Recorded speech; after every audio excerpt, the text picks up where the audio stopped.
Hello, everyone, and welcome to episode 95 of Positive Regression, a motorsports analytics podcast. I'm Alan Cavanna, joined as always by David Smith. On this episode, we take a look at how things are going so far in 2021 for three of the Cup Series' biggest names. I'll give you a hint, they're all winless, and we try to preview the Bristol dirt race. So many unknowns, we'll try to focus on what we do know. But first, as always, this is episode 95 of Positive Regression. This is the Bob Levine edition. Yes, David, Bob Levine, the owner. He and his wife, the owners of Levine Family Racing, a team that gave it a decade and seemingly did just about everything it could to make it and try to succeed, take those steps. Drivers included David Starr, Scott Speed, Blake Cook, Scott Riggs, Reed Sorensen, Michael McDowell, Ty Dillon, Casey Kane, Matty D, and Christopher Bell to final it all off. David, 256 Cup Series starts, nearly all of them coming with a number 95 car. When I say Levine Family Racing, what will you remember? What do you think of in the future? So yeah, there are no wins to speak of with this team, but sometimes that isn't a legacy. I think the interesting legacy here are the drivers that you mentioned who occupied that seat. We're going to look back on some of these names fondly. Christopher Bell, Matt DiBenedetto, and Michael McDowell would eventually represent future success. McDowell and Bell were the first two winners of this year's NASCAR season.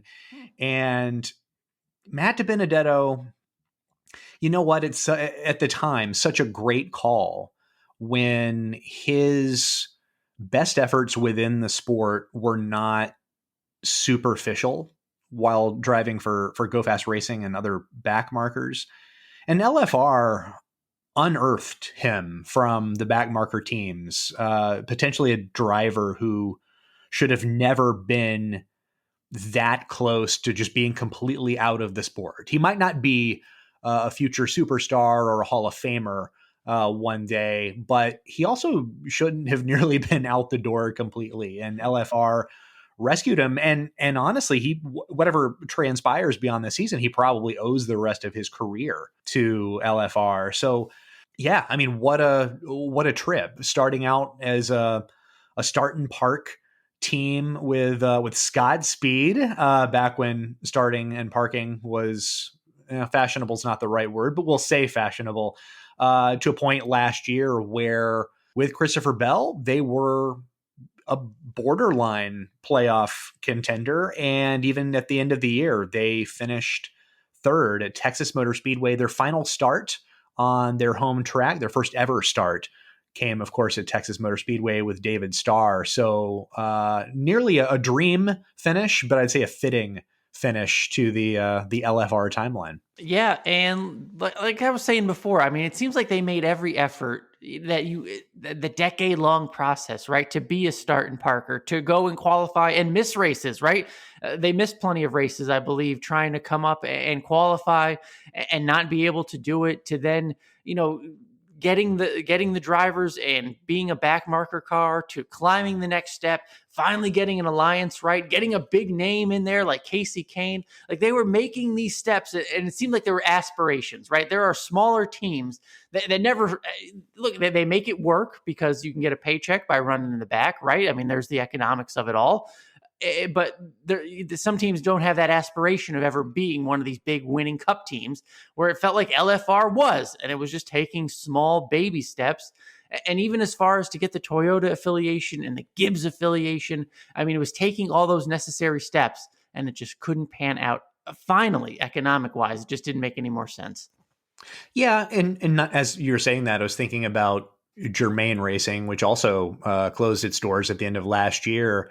And while the two ended the same way, their incremental steps within the sport weren't the same. And your keyword there was aspiration. It seemed that LFR always wanted more and slowly pieced it together over time. There wasn't an all-in rush to build something beyond their means. It literally was a step-by-step process that we watched, and we watched an organization transform before our eyes it was a monumental thing when they ended up signing Casey Kane. I mean, It was huge. it put them on the map essentially. But from there, the Toyota relationship was big, and you wonder if COVID hadn't happened and we would be driving the new car this year, if they would still be in the sport. I think that they would, and that growth would continue, and just those incremental steps from essentially nothing to becoming a program of relevance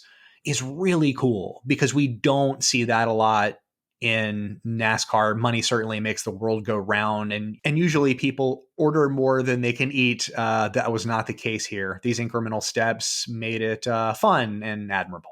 Yeah, I have a personal admiration and connection with them. Just being with Race Hub and everything, they were always very open. We got to do a lot of stories with them. They were in Alan Quicky's old garage. It was just fun to see that team grow and talk with them, because it was a small team that would give you access. And that was always great, and a true family deal. Like I mentioned, Bob and his wife, they were always at the track, always good to talk to.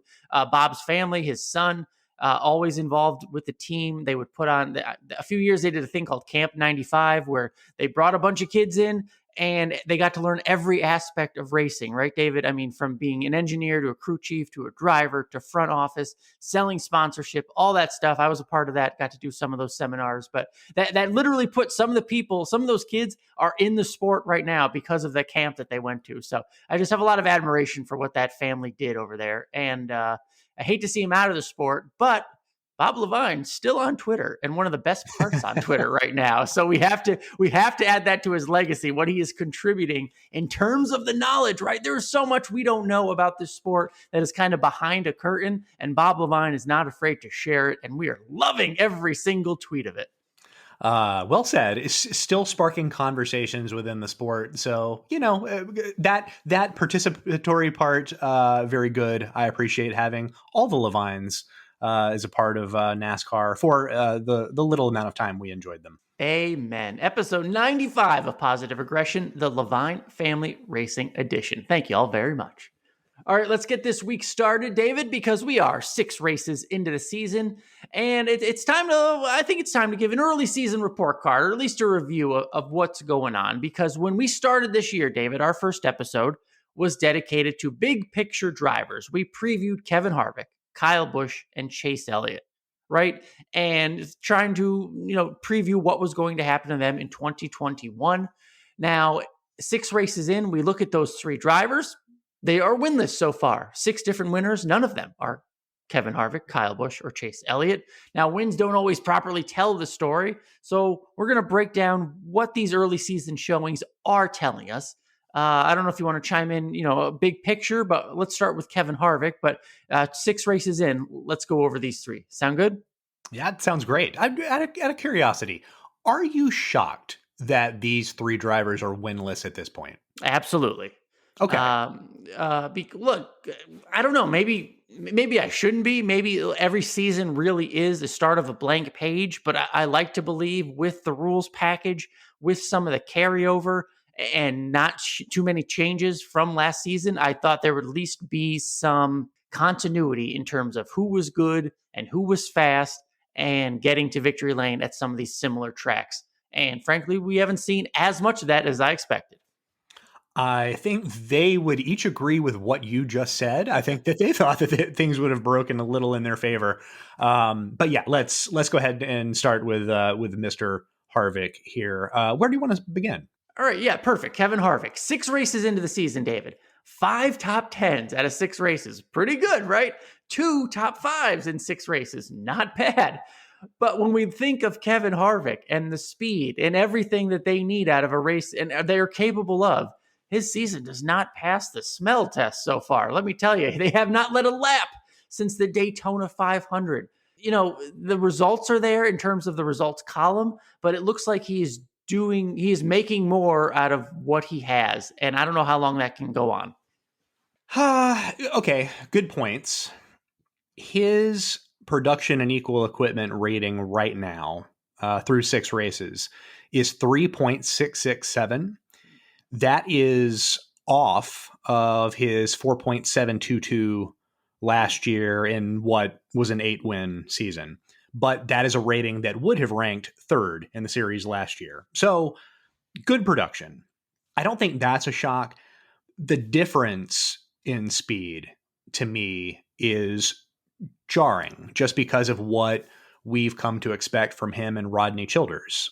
5 of their first 6 years together, they produced the fastest car in the series, and they ranked second in the outlier. They ranked 4th fastest last year, and they rank 11th among full-time teams right now. And the worrisome part is that the speed during a race is getting progressively worse. They ranked higher in median lap time during the Phoenix first stage than they did in the final stage. Same thing last weekend in Atlanta. Harvick turned the fastest lap of the first stage and was complaining about the handling shortly after the competition caution. He ended up having the 9th fastest car in the race.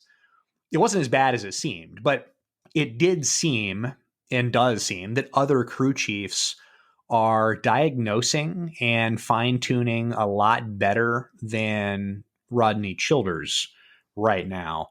And in fact, in each of the last 2 races, the winner had the fastest car in the closing run without ranking particularly high in median lap time during the first stage. Martin Truex had the 12th fastest car during the first stage at Phoenix and the fastest car during the final stage, and that helped in him winning that race. The difference here, though, is that these crew chiefs are making cars faster and are finding balance. They are tapping into a setup that is already optimized for these tracks. But they didn't have practice time to shake down their cars. They're all utilizing the early stage as a de facto practice. And that is when they are likely leapfrogging the number 4 car, which may or may not be fine-tuning its way out of whatever the baseline setup was. So in theory, no, I don't believe Harvick can keep up the good runs with his car becoming slower as races progress relative to the field. We haven't had a single race end at all this year with a restart, and that's been a big problem of his so far this year. His retention is hovering a tick over 40% across both grooves. So he's been incredibly fortunate as well that these races are not breaking at all in a manner that clearly does not suit him right now.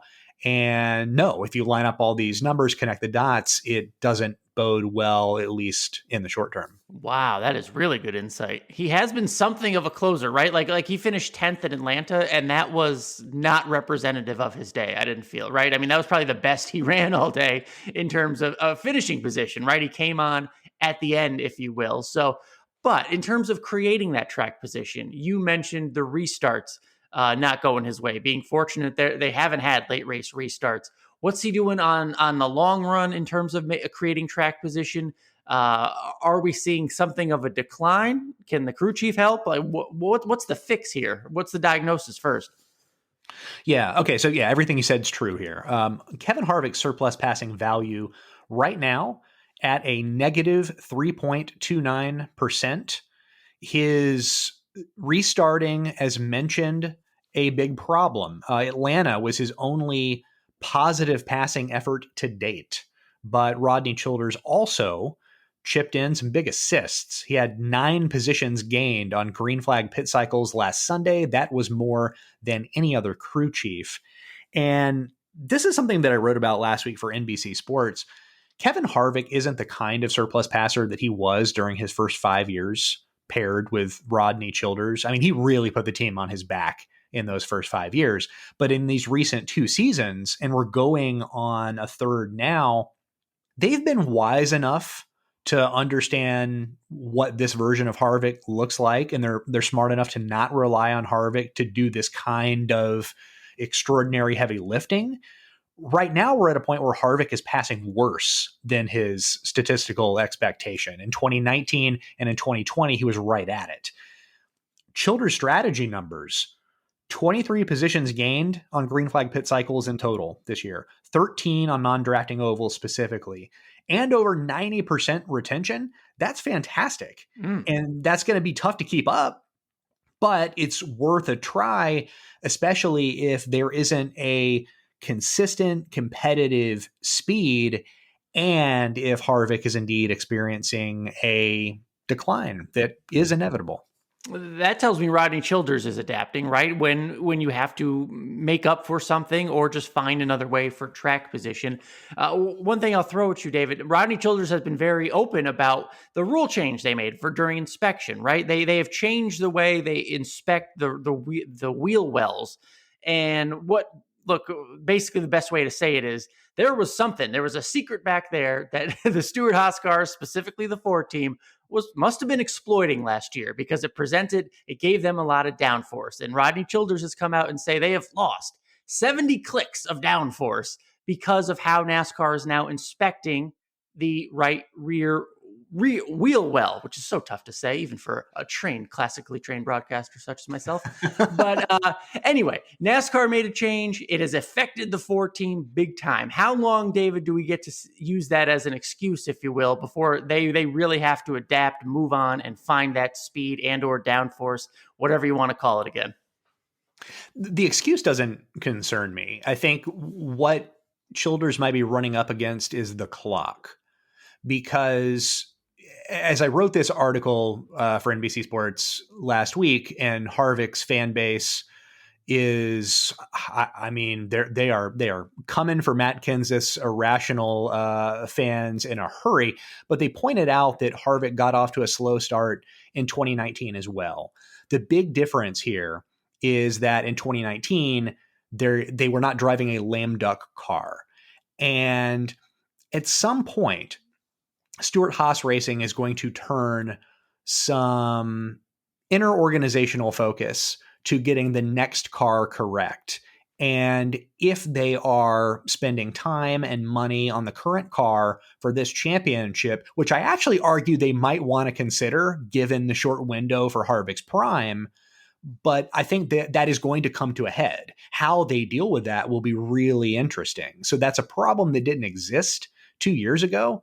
And how Childers rectifies this downforce problem, this problem with, I mean, they essentially have middling speed, but finding a solution, it might not be that it isn't easy. I mean, if they can figure it out, they can figure it out, but it might be that time runs out to a point where if it's September and they haven't figured anything out yet, it might just be time to turn to the new car.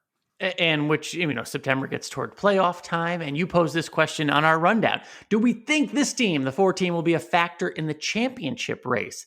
David, at this very point, how could I say yes to that question, right? One has to, you got to show me something first, right? And in these 6 races, they're just not the player that we have expected out of the Ford team. We saw last year, the 750 horsepower tracks gave the team some problems. So you got to rely on your strengths. Last year, those strengths were the 550 tracks. At this moment, I don't know if those strengths are there quite yet.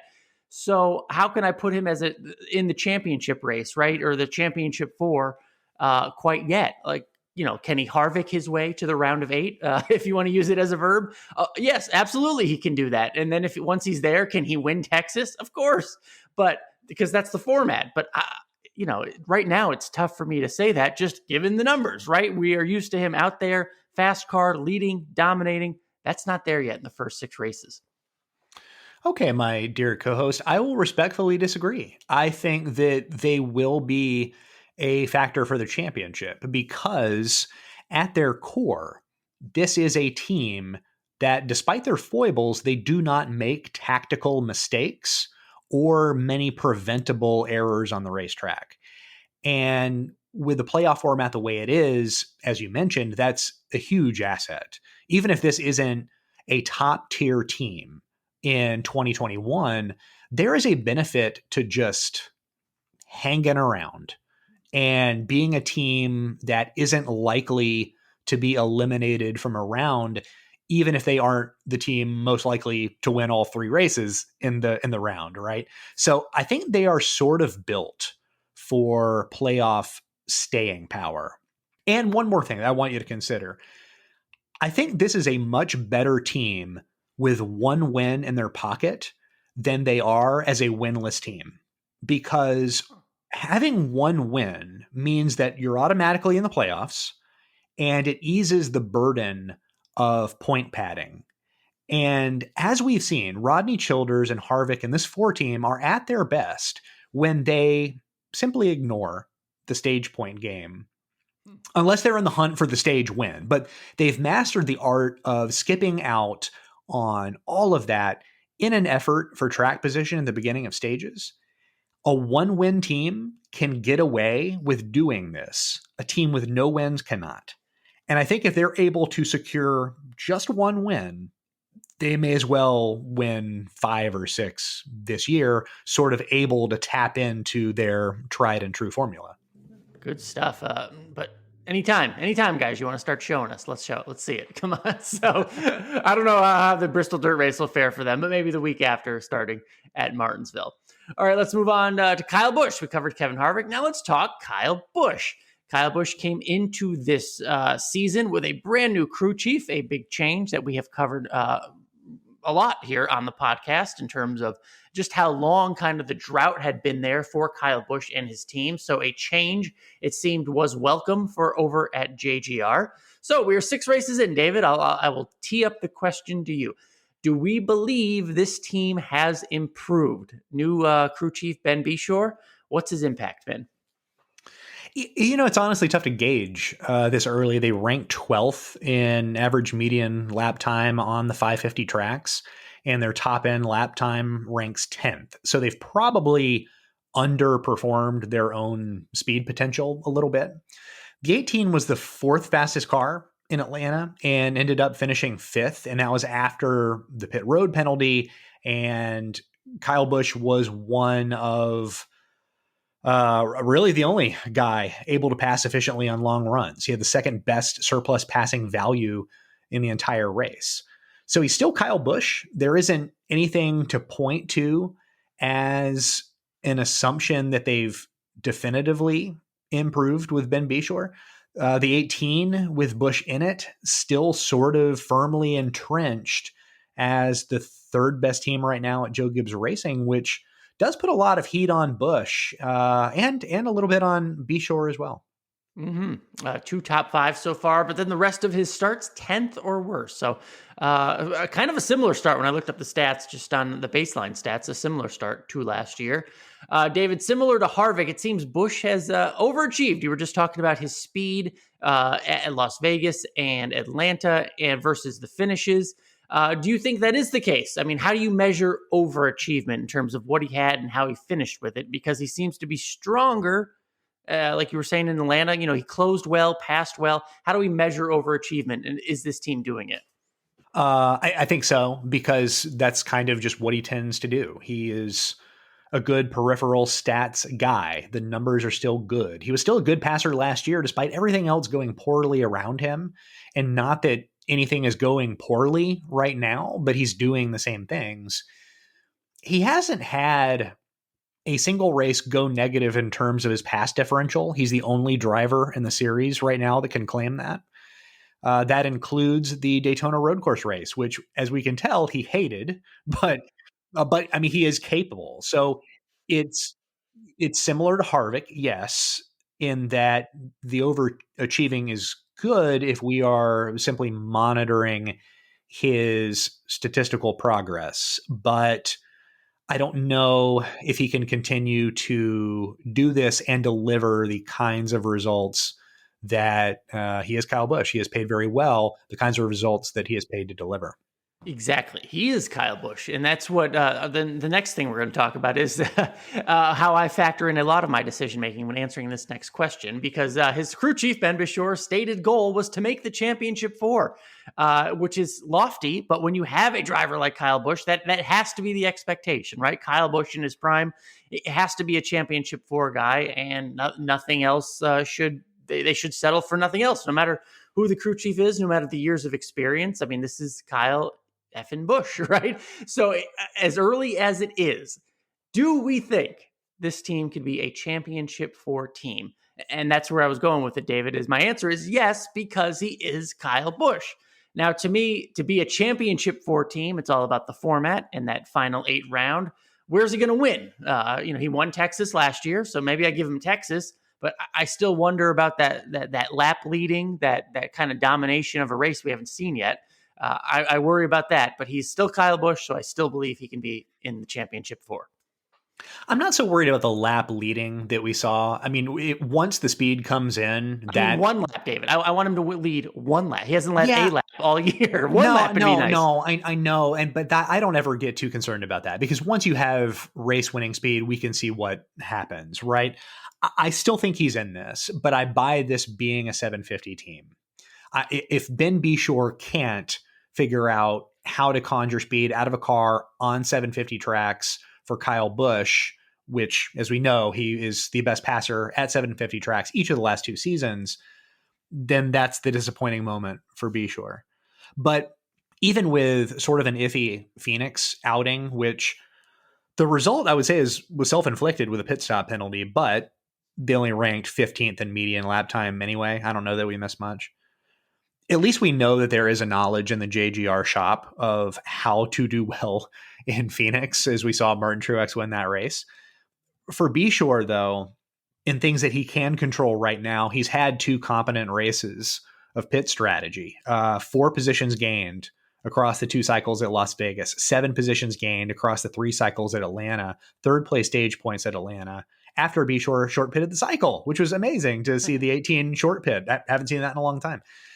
All of this sounds small, but this is stuff that Adam Stevens wasn't really doing for Kyle Busch, and it was stuff that was winning races for other teams, some of them slower, but it was winning them races. So at the very least, this is an okay start for Kyle Busch and Ben Beshore, but I think the real answer to whether this works is how they perform on 750 tracks. All right, and we shall see that coming up very soon after the Bristol Dirt Race. So we'll look forward to that. All right, we've covered Kevin Harvick, Kyle Busch. Now we'll move on to defending champion Chase Elliott.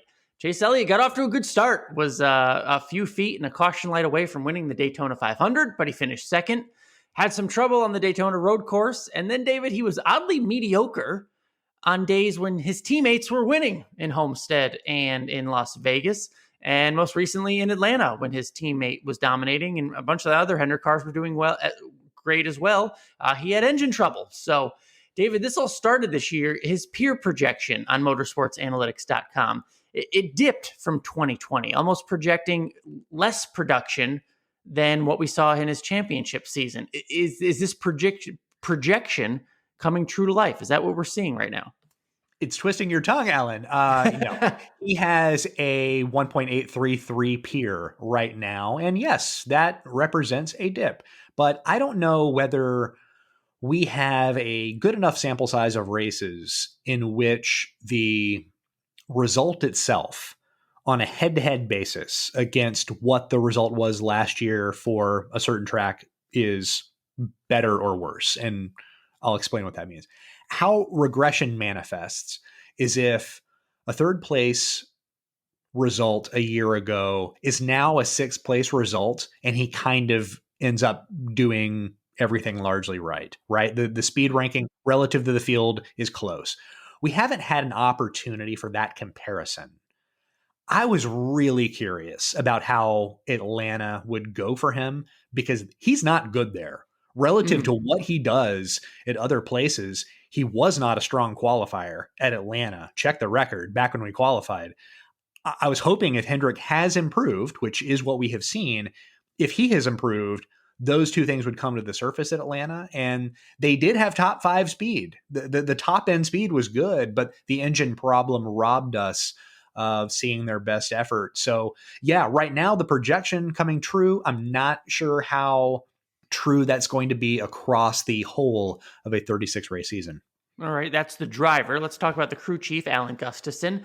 By the numbers, David, you say his pit strategy has improved, but the results aren't quite as as there as maybe they should be with improved pit strategy. You wrote here, they're finding new ways to underachieve, which is a fun way to put it. What are they? He was fighting balance last weekend. He fought it in Homestead. He had the second fastest lap of the race in Homestead, but he ranked 18th in median lap time. His car is clearly capable. It's probably trimmed out for aero, which is a staple of Hendrick going back to the Jeff Gordon days, but it isn't a consistent speed. At least it lacks a dominating consistency, kind of like what we've seen from Kyle Larson and William Byron. But since I pounded him a few times last year, I will highlight him now. Alan Gustafson's strategy numbers are up, 82% retention. But this new issue that they're sort of fighting also involves him and the driver, to be fair. Perhaps it's a result of the litany of the rule changes, maybe some inspection.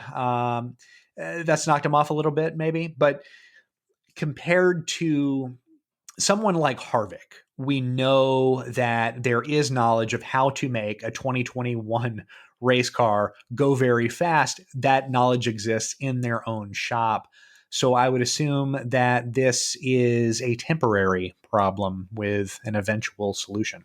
Yeah, one would hope there's some trickle down because the rest of Hendrick is doing great. Willie B has a win. Kyle Larson has a win. Kyle Larson, kicked ass at Atlanta and it just went away at the end, but still a dominating speed that they had there.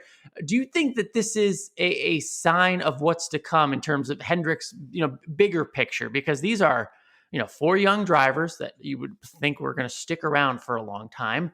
I don't see why it would stop. I mean, it's one thing for Larson to get his wins or near wins, but I kind of expected that, right? He's Kyle Larson. But when I see David, like William Byron and Alex Bowman all of a sudden doing good in Atlanta when the numbers previously say they had not been so great at Atlanta, I mean, the whole tide is rising over there. So that seems like something good is happening over at Hendrick when all these cars have speed and the drivers seem to be improving with their finishes. This seems like a big deal over there.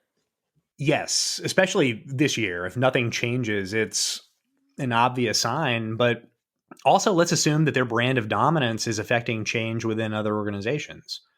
A big part of this is the unification of the Hendrick and RCR engine programs that took place last year. And now we're witnessing the early returns of this. Cars utilizing the engine right now rank first, third, and fourth in average median lap time, fourth being Kurt Busch for Chip Ganassi Racing.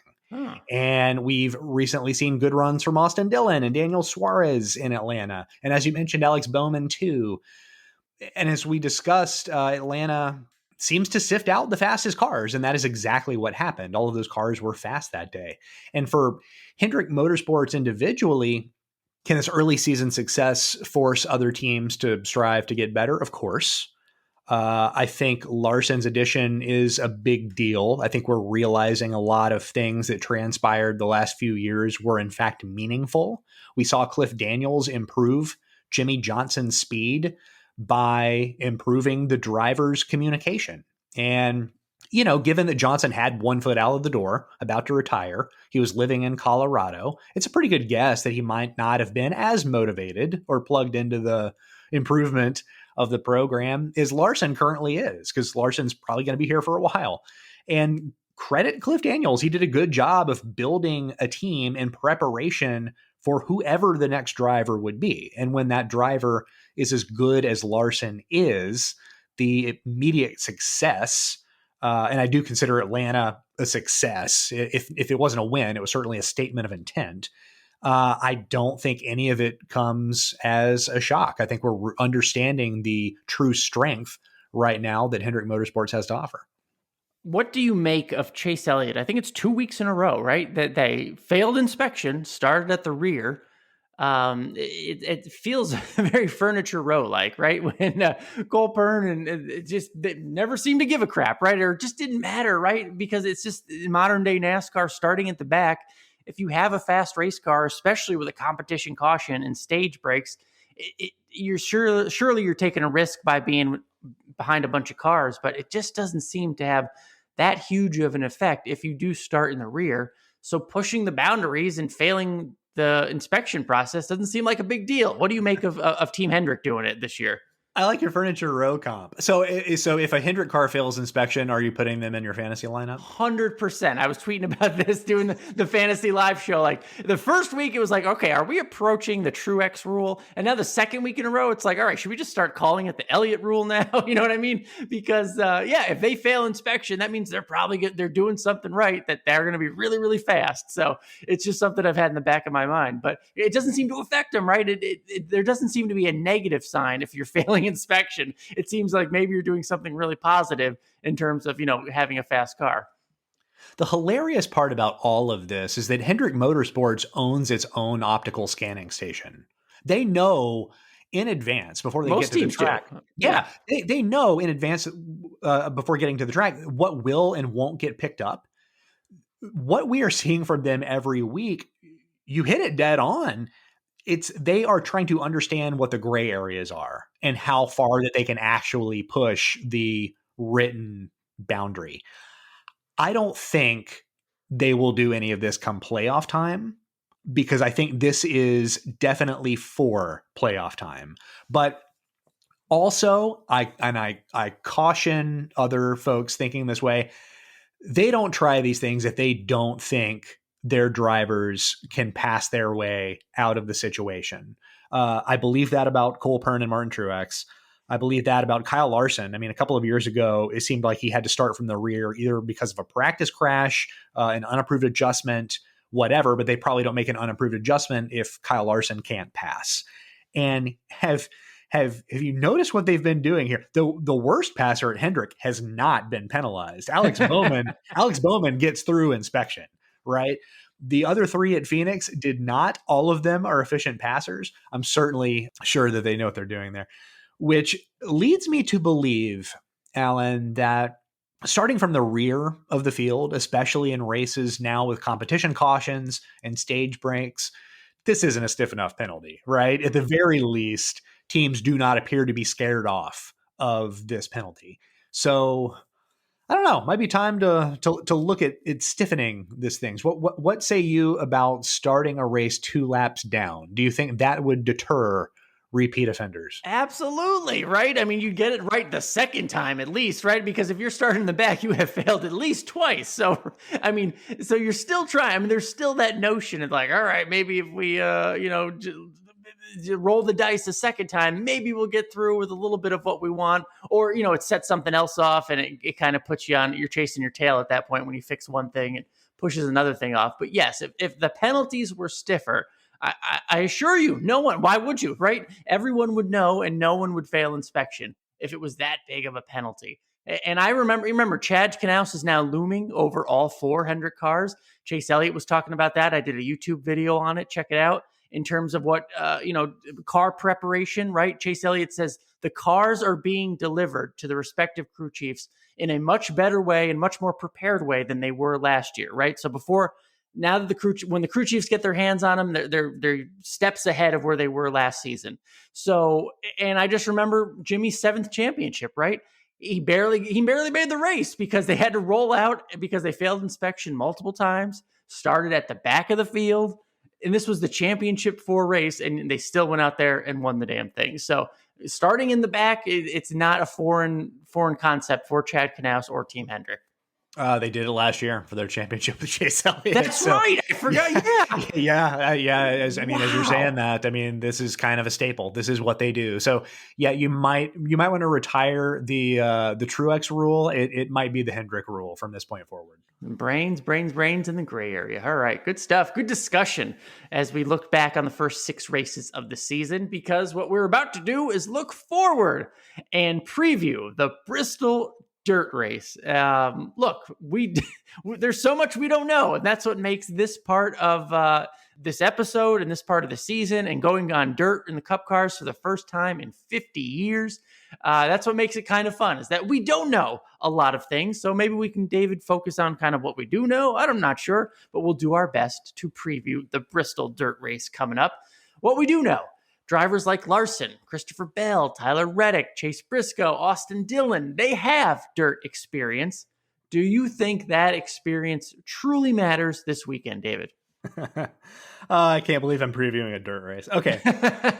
Their ability to read the dirt. And mind you, dirt moves around and it changes. And given the length of this race, it may ultimately become kind of a pavement race if the dirt isn't packed properly. We don't really know if they got that right. But the ability to read the dirt so as to know where the lines are on the track that benefit your car, that is a huge advantage. And those guys have experience in doing that. And that is actually the advantage. It's not more so than driving the car itself, because this won't look the same. Optically, it will not be cool like USAC or World of Outlaws or dirt late models where they're flinging the car sideways. These cars are just far too heavy for that. So the physical driving of the car, it'll look like Eldora trucks or DuQuoin Arca, really clunky, but former dirt racers do tend to fare well in these races. And I believe it's between the ears. It's the knowledge base of the dirt experience more than the muscle memory of actually driving the car itself. I agree 100%, and in doing our best, right, to check it and try to preview this, checking with drivers, checking with crew chiefs, and that was the one thing that got pointed to the most when talking with people this week, David, in terms of, do these guys really have an advantage? And the answer was yes, and the advantage came from the track and the changing conditions throughout and adapting to it. And if you are one step ahead throughout a kind of a foreign concept of a race, that will give you an advantage. So at least that's what people in the garage that I talk to believe will happen. Those are the drivers. Similarly, most crew chiefs, they also do not have dirt experience. I mean, I asked one crew chief and he's like, I've never been to a dirt race in my life. Todd Gordon said last week, they asked him, how are you planning for the Bristol dirt race? He goes, I'm asking Ryan Blaney and his dad what to do. You know what I mean? Like, they're being funny about it, but a lot of these crew chiefs don't have dirt experience.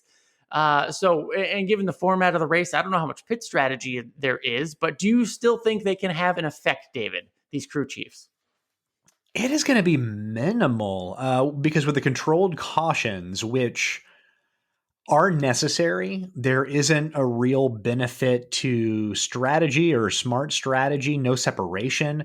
A crew chief's impact is purely mechanical, if they have that knowledge at all. As you just pointed out, Adam Stevens has a dirt background. Frank Kerr, on behalf of BJ McLeod, should be in the Sprint Car Hall of Fame if he isn't already. But beyond that, to my knowledge, that might be it.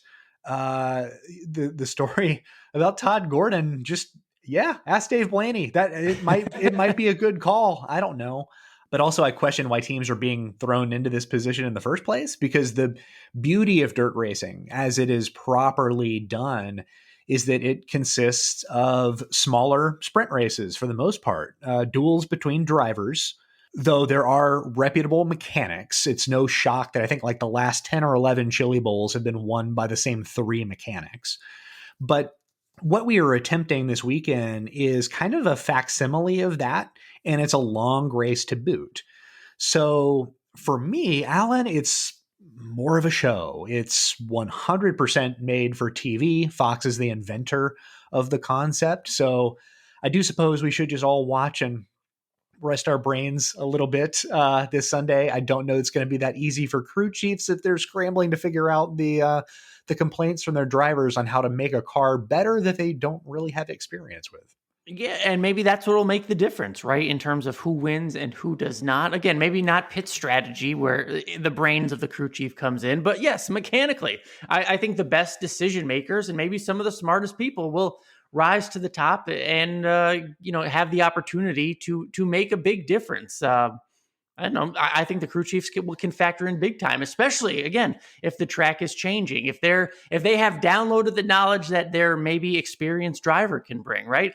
Is the crew chief doing his homework and trying to get as much knowledge from their experienced dirt driver. A guy like Justin Alexander, what can he learn going into this from someone like, say, Austin Dillon?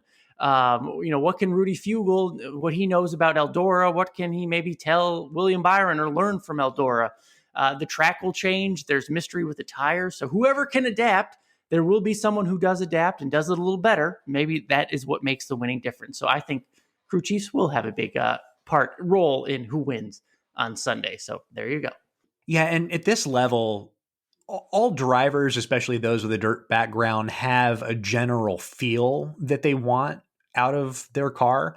So that's another advantage that these dirt guys can have. But a big challenge is, again, going to be that changing racetrack. How do you adapt to a completely different racing service after every pit stop break? That is going to be tough. I mean, it's going to be sort of just guessing what happens without knowing what exactly happens. Again, we don't really know the dirty details, no pun intended, of how the dirt was packed at Bristol. So we don't know what this race is going to look like. And say, after 200 laps have gone by, that final 50, you might just need a completely different race car at that point in time. I don't know. I can't wait to find out. And that's why, dare we take the next step and make predictions about the Bristol dirt race? I think we'll stay away from contrarian contenders. Look, we don't want to be foolish, right? But I will pose the question. Will Bristol provide the 7th winner in 7 races? David, the floor is yours. Okay. To pick a new winner would be a bet against both Kyle Larson and Christopher Bell. So I actually think this is a fun question. It's going to be hard to pick against Bell, I think. If he's not the betting favorite just because of the plethora of dirt experience between himself and Adam Stevens, then I don't know what to think about that. But I will go the other way. I am going to say yes, there will be a 7th winner in 7 races, because my bet, Alan, is on chaos. I think that is going to be the real winner on Sunday. There are just going to be curveballs thrown. Again, this is uncharted territory for all of these guys. If Kyle Larson says he knows what to expect, I don't think he would ever say that. But of course he doesn't know what to expect because we haven't seen it. So yeah, a little bit chaotic. I think how the heat races go the day prior will be maybe informative for what we see on Sunday. If they're bad the day prior, maybe it's a little bit cleaner on Sunday, and then vice versa. That could happen, but I'm going to bet on the chaos. All right, I'm going with you. I say yes. We have a 7th winner. Look, Austin Dillon likes the big stage, right? The Daytona 500, Coke 600, shows up at the first ever Eldora race he won. Why can't he go out and win this? Of course he can. Why not? Someone like Tyler Reddick. David, outside the dirt guys, do you think we could see someone not associated with dirt? I mean, Kyle Busch is one of the best drivers in the world. Why couldn't he go out and win this race, right? I mean, I don't know. You have to just raw sheer talent. Why can't he adapt quick? He's Kyle damn Busch. Why can't he go out and win it? Would you put your money on, or any thoughts on a non-dirt driver winning this thing? Yeah, absolutely. I mean, there were what year was it that Matt Crafton won Eldora just by kind of driving the bottom? Bubba Wallace won Eldora with no dirt experience. So it's entirely possible. And we see this all the time. We see this all the time in ARCA, right? Like we see guys that don't have dirt experience go there and end up winning because they have teams with knowledgeable setups, but also they can just kind of figure out the track. And I think there is a general driving knowledge that these drivers have. And if it comes to the surface, then of course a non-dirt driver can win this race. So we'll have to see what translates from a typical dirt race to this one, just to make sure of that. Just at this point in time, we're unsure of what that might be. Yeah, and that's what's just crazy. It counts, right? I mean, someone could get a playoff spot because of this. Someone will get stage points and playoff points. This race counts. It's not just a crazy novelty thing. And that's what just intrigues me even more. So we will see what happens on Sunday. Don't forget, we are available on Apple Podcasts, Google Podcasts, Stitcher, Spotify, Podbean, Luminary, TuneIn, and now YouTube. We're available no matter your device nor screen. Our entire back catalog of episodes is available for free at pausregpod.com. If you like what you're hearing, please leave us a rating or a review. This does help in spreading the word about this lovely podcast. We, of course, notice, and it is so appreciated. If you have any questions, we'd love to hear them. Reach out to us on Twitter at PausRegPod. We love answering your questions. David, you are always working hard. How do you preview this race coming up for NBC? I don't.